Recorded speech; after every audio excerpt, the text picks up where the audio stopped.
Rock 100.5 KATT. I am Cameron Buchholtz. Wreck the Halls 2019, presented by Metro by T-Mobile. I am here with Sam and Pete of Chevelle. What's going on, guys? Hola.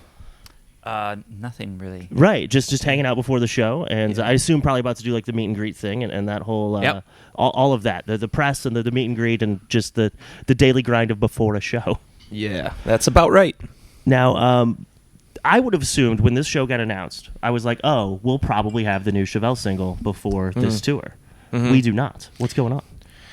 Well, things take longer than we thought as well. Mm-hmm. But yeah, we did a pretty long summer tour, so that kind of just changed our plans. But it just pushed back a few months, so just gives us a little bit more time to. Yeah, the good thing is that the music will be that much better at the end of the day. Nice. Okay, so it actually is a delay. Actually that sounds like a joke, mixing, mastering, that sort of thing, or it's not just like, oh, the artwork took too long or something. That's yeah, I mean, the thing is, it's like the more time you spend with it, the more you realize what it needs. Mm-hmm. So instead of rushing it and doing this long tour, we were like, well, maybe we'll just take a little more time, and it'll come out next year. So gotcha. Yeah, that's Nice. really what it is. Cool. And so, but this tour, kind of a notable one for you guys because it's going to be the last one with Dean, right? That's right. Yeah. And he's been in the band for like 12 years, so that's a pretty substantial thing. Yeah. He's been a hoot, right? He's leaving for the right reasons. He needs a break for his family. So it's hard for us to, not be supportive of that. Mm-hmm. Yeah, I mean, he married our sister, so we are, it's funny because we were a band of three brothers officially, and then when he came in, he was a brother-in-law. So, but yeah, I mean that it's run its course, and he's gonna move along, and we're gonna have to replace him. So, do you play bass? I do not. I No? not. I don't know. Yeah, Okay. I mean, it seems like is there a Lowry brother you guys can grab? Like, it seems that's usually the move. But those guys are, they have their fingers in a lot of different bands. right. Like, Yeah. With Saint Asonia being back active, it might be tough to get I forget his name, but the one that's not Clint. But Corey, yes. Yeah, Corey. Corey would do it. He'd be great. I mean, I don't know if he would do it. I think he could do it for sure. Yeah, so we're still in the beginning process. We haven't played with anyone else yet. So I think we're putting it off until the new year. Right. Yeah. I mean, you've still got, I think, counting tonight, 8 more shows with Dean. Do you guys have anything special planned for that last one?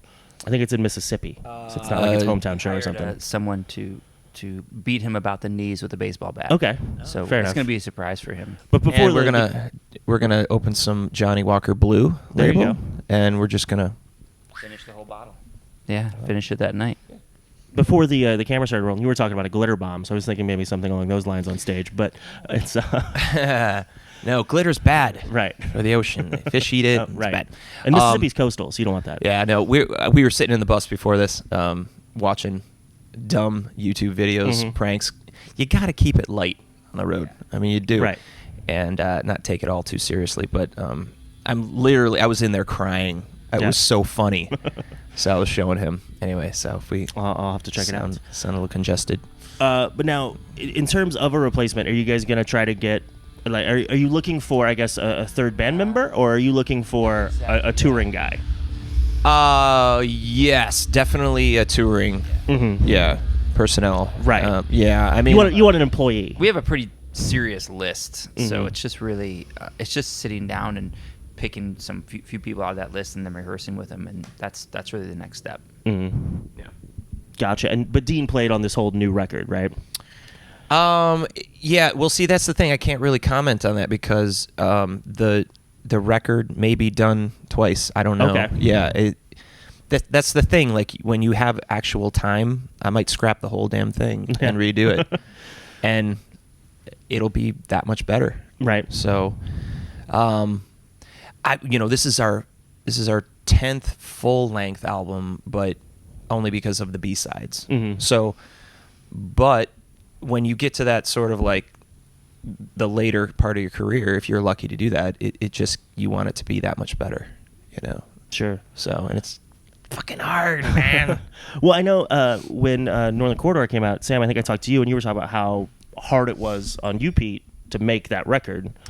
So did you take steps this time to maybe make it a little easier, or how did you kind of approach that? I don't think there's any way to make it easier. It's just a matter of just keep writing songs till you get songs that you like. And when you write a song, you look back at it and you're like, oh, I like this part and this part. So you lose the parts you don't like, you write a new part to it, and you keep writing that song until it's something that you think is great. And it just takes a long time. Yeah, I mean, I thought it was good till I heard the new Billie Eilish. Okay. And then I just said, sure. What the what have I been doing listening to all this Van Halen? Do. Yeah. So now we're back to the drawing board. So what you said 3-4 months ago about it being a more melodic record, probably not true anymore, or possibly not true anymore. That's the thing. It's like, you wake up and, everyone has to choose, right? Mm-hmm. You're like, am I going to be in a good or a bad mood today? Right. I mean, at least in my family, we do. Don't we, bro? Bad music today. Yeah. So on the last 2 albums, it's been like I woke up and I was like, I want to play heavy shit, and that's where we've been. But no, honestly, the music is way more melodic on this one. So to be, gotcha. I'm sure that the higher ups at radio here will be happy to hear that. Well, I mean, it's hard to get the really heavy music out to the people who like heavy music. Sure. It's just hard to reach them for some reason. Yeah, it's true. Like Rivers, one of our last singles, was pretty heavy. It was pretty. I mean, I like it. It's what I like to play. But at the same time, it's not necessarily going to translate great over radio waves. I don't know. It all depends. I mean, look, everything's. I guess every area has their rock station, and you guys play what you want. And they're all a little different, but I don't know. Yeah. You just want it to be good. I don't know. Yeah, we'll see at the end of it all. But mentioning getting heavier music out there is harder. Do you think you guys maybe have a thing where like, the people that might like the heavier side, when they hear Chevelle, they just think, it's In the Pain Below, or it's The Red, or it's whatever, and maybe they don't realize how heavy you guys are at times? Yeah, I think that happens. I mean, many bands are known for their singles or for their hits, and that's not necessarily a bad thing, but it is when your hits don't necessarily represent every single thing that you have. Sometimes that's exactly what it is. So some of our hits are a little bit lighter than the rest of our whole album. The last 2 albums, North Corridor and La Gargola, were our heaviest records ever. And sure, they're not heavy as some people, but certainly much more heavy than pretty much everything. And some of the previous stuff. Yeah, and much more heavy than almost anything you're going to hear on the radio. And so people don't delve into that are into that kind of music necessarily. So you really have to find another way to reach them, to find them, and that's a challenge. So we're going to keep writing music we want to play every day because we're the ones who have to play it. That being said, one album might be entirely different from the next, and this album is more melodic while still being a pretty heavy rock record because that's what we like. Right. Yeah. Well, awesome, guys. Well, I appreciate the time, and stoked for the new record, however it shapes up, and looking forward to the show tonight. Yeah, sweet. Thank you. Thanks a lot.